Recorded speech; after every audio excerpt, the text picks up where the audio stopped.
Good afternoon everybody and welcome to another video from Realtalltravels. So, as we can see, I'm down here at the Peter and Paul Fortress. It's a thoroughly unpleasant day. It's wet, it's cold, it's windy, and it's supposed to be springtime here. So yeah, it's not quite as cold as the last couple of days, but it's wetter than the last couple of days. Although everybody, this weather is probably perfect for making a video about SNILS and Gosus Lurgy, or as I like to call it, the Gosus Lurgy. So yeah everybody, quick video about how my journey with SNILS and the Gosus Lurgy is going so far. So for those of you that haven't watched my previous videos, when foreigners come to this country now, in order to have a SIM card, they need to get a SNILS number, which is a social security number for Russia. They'll need to register a Gosus Lurgy account, which is some kind of equivalent to the Chinese WeChat thing, where every aspect of your life is kind of recorded, where you apply for doctor's appointments, where you apply for insurance, and do all these kind of official things.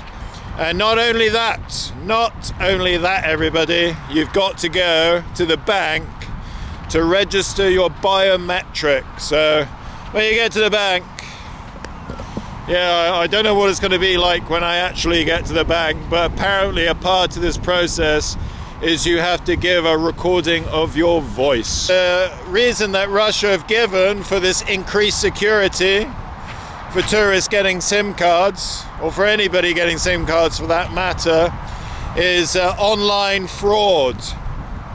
So yeah, you can make of that what you will.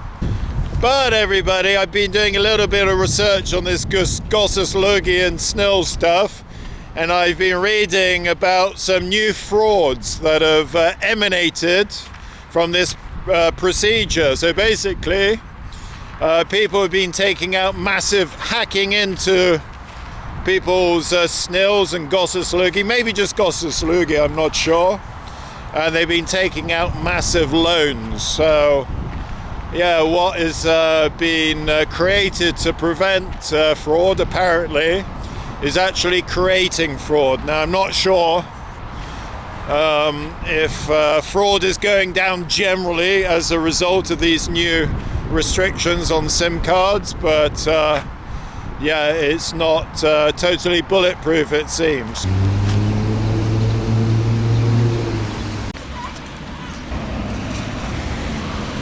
Now everyone, I've been reading about the rules of this new SIM card stuff, and it would appear that foreign citizens are allowed to have a maximum of 10 SIM cards in their life, and Russian citizens are allowed to have a maximum of 20 SIM cards in their life. So I'm not sure if that's active SIM cards or just all together, so I'm not sure what happens to a Russian person when they've used up their 20 SIM card allowance, and they're never allowed to have a phone number again in their lives. But as we know everybody, there's ways around everything in life, so I suppose you could just wait till one of your family members is about to pass away, then just before they do, get them to sign up to a bunch of SIM cards. I've heard a rumor, and I've only heard it from one person, so don't quote me, is that at their airports here, you got Babushkas selling SIM cards. Now, you know what these Babushkas are like. As soon as there's some new rule, they'll find a way to circumvent it, make some money. So I can't imagine how they would be allowed to hang around in airports selling illegal SIM cards. But now I remember everybody, a few years ago, there used to be these guys from the southern regions of Russia who were hanging around at metro stations in Russia selling these SIM cards. So yeah, kind of dodgy. I mean, at that time you only needed photo ID, but obviously someone who did that would run the risk that their card was registered by some terrorist or something like that, and you know, you could get your door kicked down at 2 o'clock in the morning. All right, everybody, so let me tell you about my experience so far. So I came into Russia a couple of weeks ago, and the information I had at the time there is to get any SIM card, I needed to go through this process, to get a SNILS number, to get a Gosus Lurgy account, to get the biometric data. And I was very apprehensive about this coming into the country. So when I arrived into St. Petersburg, I needed internet because I needed to book some things online. And so I was going around all these cafes in St. Petersburg and I was saying, do you have Wi-Fi? And they're like, yes. And you check out the Wi-Fi and it's one of this providers called dom.ru, and it's you have a drop-down list, and there's got a list of countries, pretty much every country in the world, for your phone number. But the only one they accept is a Russian number, so I wasn't able to use a Wi-Fi. So I tried probably about 5 or 6 cafes. So anyway, guys, I ended up going into this Beeline mobile internet shop, and I said to them, look, can I use your Wi-Fi? I need to book some things online. I'm a tourist. And she was very abrupt and said, no. Then she says, oh, but you can buy a SIM card. And I said, wow, I didn't think I could buy a SIM card as a tourist without this SNILS and Gosus Lurgy drama. But then what I understood she said is, I can sell you a SIM card, but you can't receive or send SMS, and you can't receive or make phone calls. So she can only provide me with a SIM card with internet, and that's it. So that's what I went for. I was absolutely knackered when I arrived into the city, and usually Beeline is not reputed to be the best mobile provider, but I had all my baggage with me. It was a very warm day, and I thought, screw it, I'll just take one of their SIM cards. So that's what I did. So yeah, everyone, I got my SIM card and all was fine and dandy in that respect. But you're limited to what you can do in this country without being able to receive SMS and make phone calls. So as I've already mentioned, using public Wi-Fi networks is very difficult. If you go into smaller cafes, quite often they'll just give you a password and that's it, but that's pretty rare, to be honest. Most of them have got this dom.ru system, which is really annoying, to be honest. Now also, if your hotel that you're staying in has this dom.ru Wi-Fi system, the staff in the hotel might be able to let you use their phone number. That's what happened to me one time. So I was able to use the Wi-Fi because I just got the code sent to one of the staff members' telephones. Now, luckily, everybody, so far in Russia, I've been able to use my Yandex account. And the reason for that is because they accept international phone numbers because they're an international company. So I use a Yandex taxi service, not only in Russia, but in Serbia. And I've used in ex-Soviet countries like Georgia, Armenia, Kazakhstan, and places like that. So, but everybody, there's lots of things that you cannot do. For example, today, this is a company called Ozone, all right, or Ozon as they pronounce it. And this is one of the Russian equivalents of Amazon. And it's really good, to be honest. I've used it a couple of times in the past, but yeah, I wanted to buy a new battery for this camera and also a charger where I can charge multiple batteries at the same time, because at the moment I have to charge the batteries one by one and it takes a long time. So everybody, I tried to reignite my old Ozone account using my old number, and they said, sorry, this number doesn't work anymore. I tried creating a new account with just an email address, didn't work. Tried creating a new Ozone account with a foreign SIM card, but doesn't work. So I'm in the situation at the moment where I can't buy anything online, and I'm pretty sure that this will be the case with all the online shops. Now everybody, just to go off topic a little bit, I want to talk about my Russian bank account, because in a previous video I told you it was frozen and I had to provide all this information. Luckily this was a simple process, much more simple than I expected it to be. So I went into Raiffeisen Bank, I said, hey, my account's been blocked. They said, okay, just tell us where your money comes from. I said, well, when I come into the country, I change my money into rubles and then I put it in a bank account to spend. And they said, fine. And they said, give us your address. And I gave them the address of the hotel, fine. And then they just check your phone number to make sure it's a valid one. I was able to use my British phone number. So yeah, took about 20 minutes when I was in Raiffeisen Bank. Was very happy to get it unblocked. So, but I've learned from this experience, and I don't keep too much money in this bank because I don't want my account being blocked again. And I'm going to open another bank account should this situation arise again. So I'm going to probably try and open a Tinkoff account. But everybody, I'm not sure I'm going to be able to use an international number with a Tinkoff account because it's not an international bank, it's a Russian bank, unlike Raiffeisen. Right everybody, so let's go back to the process with SNILS and Gosus Lurgy. So the first thing you have to do to get your SNILS number is go to an MFC center, which is short for motherfucker.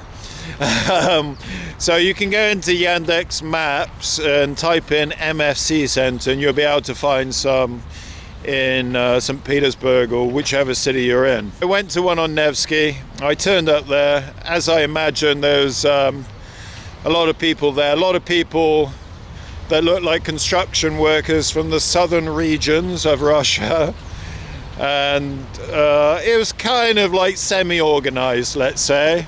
But I was waiting for half an hour, and then I went to the desk and I asked the woman, how much longer approximately is it going to take? And she said another hour, and I just said forget it, and I walked out. Anyway guys, so I decided what I'd do is go to another MFC center. So the next day I actually went to this other MFC center when they're opening. So there was a queue outside in the morning of about, 20-30 people or something like that. And when I got inside, yeah, it was kind of how I expected. A very disorganized queue, Babushka shouting at everybody. And but when it was my turn to speak to the crotchety Babushka, she said, oh, go to window 19 or whatever it was. And luckily, well, not luckily, the reason she sent me to that window is because there was a lady who spoke English there. So everyone, she spoke pretty good English, this lady, and she told me there was another lady there that also spoke good English. So we started the process, and she was battering away on the keyboard with, oh, I forgot to tell you, you have to take a notarized and translated copy of your passport in there. So I paid 2,500 rubles for this, and most of these translation services, they take about 1 day. So I mean, that's the simple part. So I gave her my documents, these translated and notarized copies. Yeah, she's battering away all the information, and eventually she gave me a piece of paper with a number on it and said, this is your SNILS number. Now you have a SNILS for life. Yeah, everybody, so just like picking up a nasty case of Gosus Lurgy, you have this SNILS number for life. So that SNILS number is going to never change. I suppose a little bit like national insurance number in the UK. So everyone, like I said, this lady is very nice, and she created my SNILS number, and then she says, I'm going to try and create you a Gosus Lurgy account. And I thought, okay, cool. So again, she's battering away on the keyboard. She asked me my email address, and I gave her my email address. Now, in some information I was reading about creating Gosus Lurgy, you're supposed to use only a Russian email address. I suppose for security purposes these days. But she said, "Oh, what's your email address?" And I gave her my Gmail address, and I got some emails from the MFC Centre while I was speaking to her. Now, like I said, everybody, she's a lovely lady, but to be fair, I didn't think she knew what she was doing. So she was trying to create me a Gosus Lurgy account, but she wasn't having any success. And she says, "Okay, what's going to happen now is I can't create you a Gosus Lurgy account, so you're going to get a password like in the next day or two, which you need to create a Gosus Lurgy account. So when you get that password on your email, come back to the MFC Centre and I'll create you a Gosus Lurgy account." Yeah, everyone, so I went into this MFC Centre on the 24th of April, which is a week ago, and I still haven't had this bloody password. So during this time, everybody, I can't say I've been massively inconvenienced by not having a working phone number, but like I said, today I've been trying to buy some stuff online. It's impossible. So, you know, not only have they decided that tourists coming to this country need to go through this rigmarole and wait a couple of weeks before they get a SIM card, but also not allowed to do any online shopping. Now, what you might be thinking is, "Oh, Tool Travels, isn't there a helpline number you can call or something like that?" Yes, there is, but I can't make phone calls. Yeah, I've got this SIM card and it's purely internet only, so I'm going to have to go back to that bloody MFC Centre, queue up again at opening time, and hope that the English-speaking woman is actually there, or the other blonde Inca she told me about. And yeah, it's just a real pain in the arse, everybody. Now, everyone, if you're thinking of coming to this country as a tourist, then you might just forget about getting some active phone number in this country. So I hope that this me being able to get a data SIM is not just a one-off or something, it's a general rule. If that's the case, then you'll probably survive if you're just coming here for a couple of weeks or something like that. But everybody, the problem with that approach is many of you will be coming into Russia as a tourist with a bunch of cash, and you don't want to be walking around with a load of cash in your pocket or in your handbag or whatever. You're going to want to put that into a bank account, but it's going to be difficult to open a bank account without a Russian phone number. Now, like I said, I was able on my Raiffeisen account, German bank, to change my number. Initially, I registered the account in a Russian number, and now I changed it to a British one. Whether you can register your bank account in on a British number from the outset remains to be seen. So I would imagine your best chance would be going for a Raiffeisen bank in that situation, because you have other ones like Tinkoff and Sberbank, but they're Russian banks, so maybe you're only allowed to use a Russian number. So this is something you need to check on. Don't take my word for this. These are just my thoughts and my experience. Yeah, guys, so that's my experience so far. So yeah, like I was saying in a previous video, Russia's a very cashless society these days, but I try to use cash wherever possible. And we saw what happened in Spain and Portugal yesterday, where all the cashless lovies were running to the cash points to take out some good old paper money. Now, like I was also saying, Russia's coming up with some very advanced ways to pay for things in shops here. In the metro, they've already trialed paying with your face, facial recognition, and now you can also pay with your smile. So it remains to be seen how successful this smile to pay thing's going to be. because Russia's not exactly known as the land of smiles, is it? So Igor is going to be going into alcohol shop, and the machine is going to be saying, come on, you have to smile, or else I'm not going to let you have the beer. And Igor's saying, I can only smile after beer. Okay, that's it for this video, everybody. I hope you found some of this information useful. But don't take everything I said as gospel. You should absolutely do your own research. But if you have any questions, then drop them in the comments, and I'll be happy to help as much as I can. Thank you very much. Bye-bye.